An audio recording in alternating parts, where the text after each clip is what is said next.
Hello, once again, and welcome to the Management Channel. In this particular topic, we're going to get into training development. Now, a reminder this is an HR task, but HR does not do the actual training. They just ensure the training gets done, they document the training records, and ensure that employees are meeting the criteria for the job they're doing. So, our objectives are to examine the strategic approach to training and development, learn the components of a training needs assessment, identify the principles of learning and how they facilitate training, learn the types of training methods used for managers and employees. So, how training aids HR in the organization? Well, number one, the availability of training can aid in recruitment, which provides an additional source of trainees. Training may permit hiring less qualified applications, and effective selection may reduce certain training needs. Training aids in the achievement of performance are done through performance appraisals, which are a basis for assessing training needs and results. Compensation management, training and development may lead to higher pay, and it's a basis for determining employees' rate of pay. If you saw our compensation section, you'll understand how that works. And labor relations, training may include a role for the union. Union cooperation can facilitate multiple training efforts. So let's do some definitions. Training is an effort initiated by an organization to foster learning amongst its members, and it tends to be narrowly focused and oriented toward short term performance concerns. Development is the effort that is oriented more towards broadening an individual's skills for future responsibilities and growth. So, the training expenditure allocations by type of worker, the regular employees get about 51%, executives get 22%, managers and supervisors get 27% of the training. There are four phases to a strategic approach to training: the needs assessment based on the firm's competitive objectives, a program design, implementation of that program, and then, most important, the evaluation of it. How do you know how well it's doing if you don't analyze it and evaluate it? So, the strategic model of training: in phase one, you take the needs assessment. Phase two, you design it with the instructional objectives and the learning principles. Phase three is you put it into practice on the job methods, off the job methods, or management development. And then evaluation. What are the reactions? What was learning? What was the behavior transfer? Overall, what were the results of the training? Successful or non successful? Organization analysis is phase one of conducting the needs assessment. It's an examination of the environment, strategies, and resources of the organization to determine where training emphasis should be placed. Task analysis is a process of determining what the content of a training program should be based on the study of the tasks and duties involved in the job. And a person analysis, a determination of the specific individuals who need training. So, in needs assessment training, there's the organizational analysis, the task analysis, and the person analysis. This all leads to KSA: knowledge, skills, and abilities.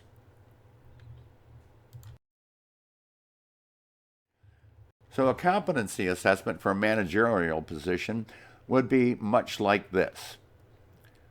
You look at the competency, for instance, behaves professionally, encourages other staff members to do likewise, and then you grade them in an exemplary, proficient, progressing, needs assessment, etc.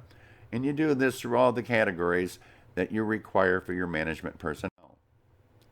Instructional objectives represent the desired outcome of a training program. They're performance centered objectives. And this is phase two, designing. And it provides a basis for choosing methods and materials and for selecting the means for assessing whether or not the instruction will be successful. Trainee readiness and motivation, strategies for creating a motivated training environment. Use positive reinforcement, never negative. Eliminate threats and punishment. Be flexible. Have participants set personal goals in the training. Design interesting instruction. Don't make it boring. And break down physical and psychological obstacles to learning. The principles of learning are focus on learning and transfer, goal setting, what's the value, what's the meaningfulness of the presentation, what behavior modeling are you trying to accomplish, and the recognition of individual learning differences. You want to focus on the method and the process. Have active practice and repetition. Have the employee show you that they can do what they learned. Do the whole versus part learning, mass versus distributed learning, and get feedback and reinforcement. Again, you want to make sure that your training process is working. What is behavior modification? Well, it's a technique that operates on the principle that behavior that is rewarded or positively reinforced is repeated more frequently, whereas behavior that is penalized or unrewarded will decrease in frequency. Spot rewards are programs that award employees on the spot when they do something particularly well during training or on the job. And it could be what they call like an attaboy token or something. And you collect so many in a month and you get some kind of bonus. Characteristics of successful instructors are they have to have knowledge of the subject. They have to be able to adapt. They should be sincere in their training. They should have a sense of humor. Don't make it all long and boring and mundane. Show interest, give clear instructions, and provide individual assistance. And do so with enthusiasm. Everyone wants to learn from somebody who's happy about their job and enthusiastic in teaching you what you need to learn. Phase 3 is implementing the training program, choosing the method that you use to instruct. What's the nature of the training? What are the type of trainees? What's the organizational extent of training? How far do we want to go on this? And what's the importance of the training outcome? And again, evaluate. Training methods for non-managerial employees typically are on-the-job training. There's apprenticeship training, cooperative training or internships and governmental training. There might be classroom instruction. There might be programmed instruction, like you might have to do something on the web. Audio-visual methods, presentation slides, or learning modules where the employee sits at a computer and goes through the process. Could be a simulation method also. And there's e-learning, basically kind of what I told you about using the web. Proper way to do the on-the-job training. How many of you out there have experienced OJT? I think most of us have.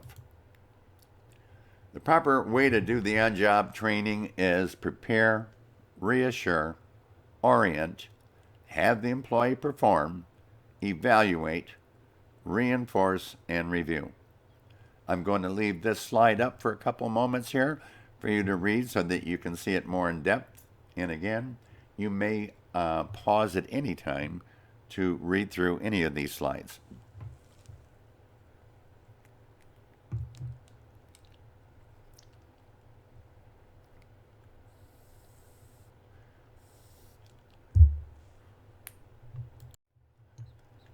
Training and developing employees. On-the-job training, supervisors may train employees directly or have other experienced employees who might be classified as a trainer conduct the training.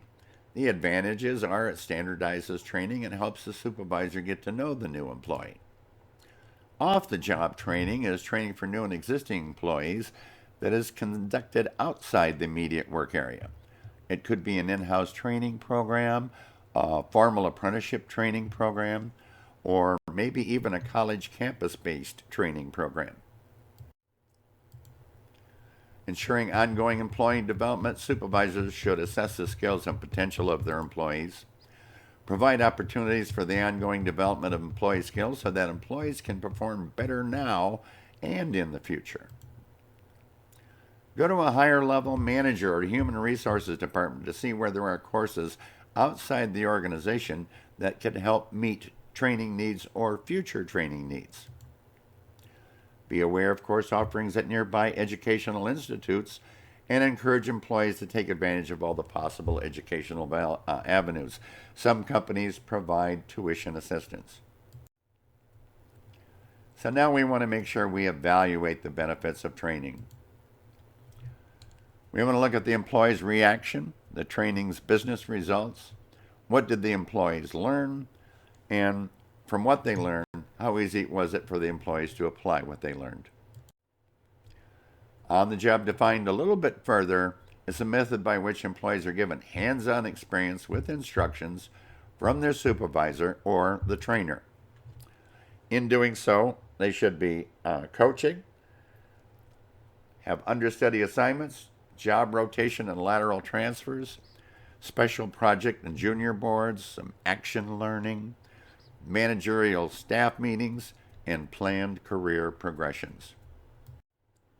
Apprenticeship training is basically a system of training in which a worker entering a skilled trade is given thorough instruction and experience both on and off the job. Cooperative training is a program that combines practical on-the-job experience with formal education classes. Internship programs are jointly sponsored by colleges, universities, and other organizations to offer students the opportunity to gain the real-life experience they need while allowing them to find out how they will perform in work organizations. Blended learning is the use of multiple training methods to achieve optimal learning on the part of trainees. Simulation. The simulation method emphasizes realism in equipment and operation at minimum cost and maximum safety. Very important. It's used when it is either impractical or unwise to train the employees on the actual equipment used on the job. A really good example is airline pilots.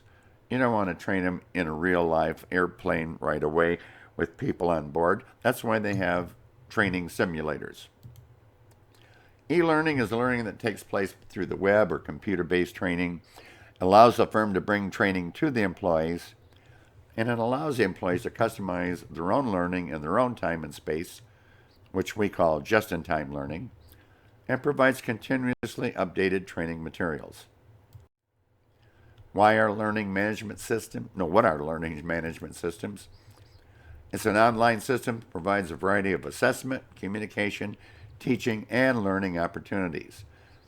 They are virtual learning environments. They can assess the skills of the employees, can deliver interactive learning modules directly to their desktops when they need it or want them, and can help evaluate and track their progress, and therefore determine when they're ready to be promoted. Methods for management development are on-the-job experiences, through seminars and conferences, having them do case studies. There's also management games and simulations that help management develop. There's role-playing, behavior modeling, and the on-the-job experiences could be through coaching, understudy assignment and mentoring, job rotation and lateral transfers, through special projects, action learning, managerial staff meetings, planned career progressions, and the like. Case studies are important and they're appropriate when analytical problem solving and critical thinking skills are most important. The KSAs are complex and participants need to master them. Active participation is not only desired, but it's required. And the process of learning by questioning, interpreting, and so forth is as important as the content. Team problem solving and interaction are possible in a case study situation. Important model is role-playing. Successful role-playing requires that instructors ensure the group members are comfortable with each other. They select and prepare the role players by introducing a specific situation. So, for instance, you might have a manager trainee and give them a situation and say, how would you handle this? And then have another learner be the person who they're trying to counsel. It helps participants prepare and ask them to describe potential characters. Realize that volunteers make better role players, of course. Prepare the observers by giving them specific tasks, such as evaluation or feedback. Guide that role play enactment through its bumps.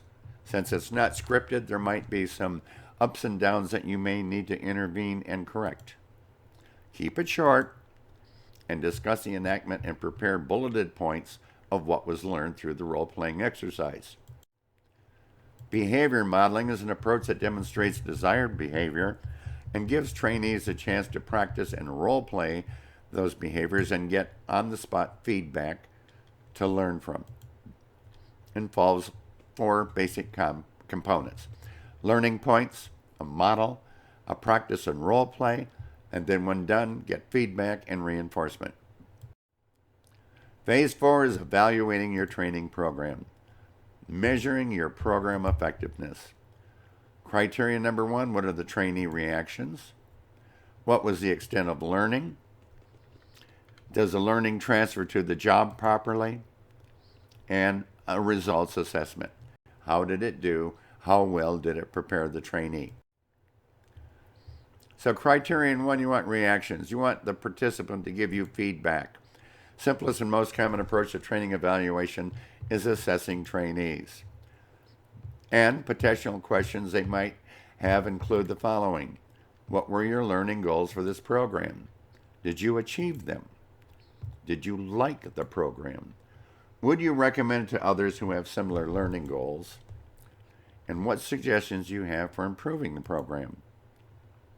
Should the organization continue to offer it? Next is learning, checking to see whether they actually learned anything. Test their knowledge and skills before beginning a training program. Gives them a baseline standard on trainees that can be measured again after training to determine improvement. However, in addition, test employees who did not attend the training to estimate the differential effect of the training. Transfer of training is an effective application of principles learned to what is required on the job.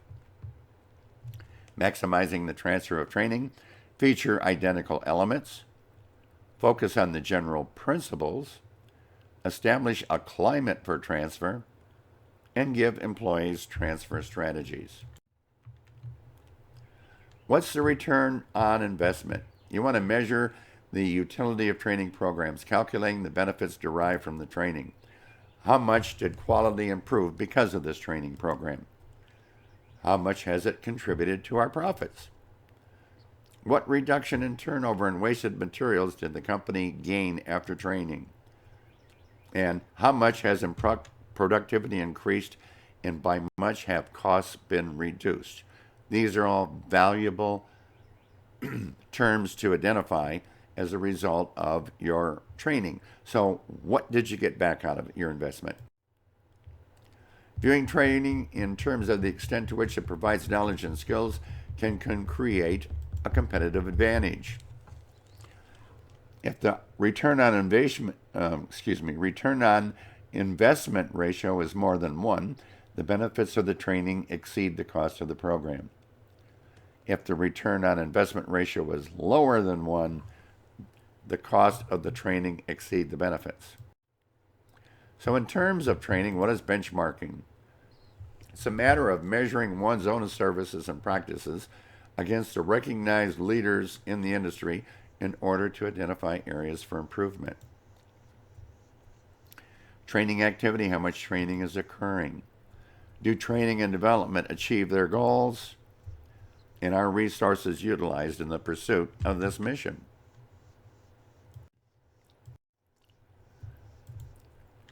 Deming's benchmarking model is plan. Conduct a self-audit to identify areas for benchmarking. Collect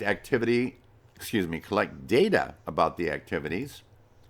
Analyze that data and establish goals, make some changes, monitor the progress, or redefine your benchmark. Again, you want a return on your investment. Additional training and development programs are organization-wide training programs, orientation training, basic skills training, team and cross training, and diversity training. Orientation, simple, formal process of making your employees familiar with the organization, their jobs, and their work units. The benefits of proper orientation are you have a lower turnover, you have increased productivity, greater employee morale, you lower your recruiting and your training costs, and the facilitation of learning helps reduce the new employee's anxiety. So here's a checklist for orientating new employees. And again, I will leave this up here for a couple of minutes for you to read. Also remember, you may pause at any time to read it more in depth. This is basically a recommended list of items to cover when you're orienting a new employee. What is onboarding? It's the process of systematically socializing new employees to help them feel like they're on board and get on board with the organization. It brings new employees into the organization's fold so that they truly feel a part of it. And this is important because new hires are at a risk of quitting because they don't feel like they fit in or they don't understand. So getting new hires on board, you want to welcome to the department, introduce them to their team members, explain their duties and expectations, why the job is important, where their job fits into the overall product, the freedom to make some decisions, and how to know when they've done a job well done. Hitch to the stars, do a daily follow-up, have out an employee handbook with all the rules and requirements, and make sure you cover compensation and benefits. And most important, what are your attendance and other policies? So additional training and development programs, again, you have process dynamics and behavior dynamics.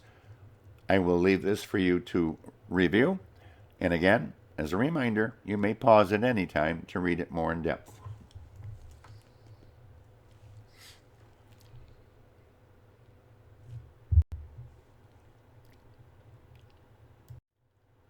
What is cross-training?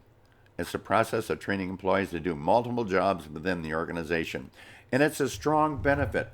The more your employees know how to do various stations, the stronger your organization is. It gives firm, flexible capacity. It reduces your turnover. It increases productivity. It pares down labor costs, and it lays the foundation for careers rather than just being in a dead-end job. There's also ethics training, and it requires top management support.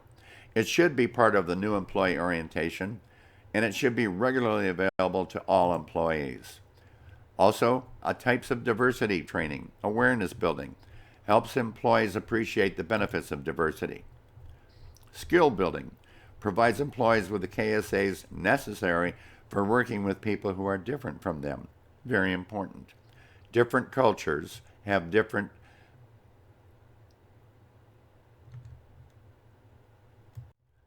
mannerisms and behaviors, and it's important to realize the differences.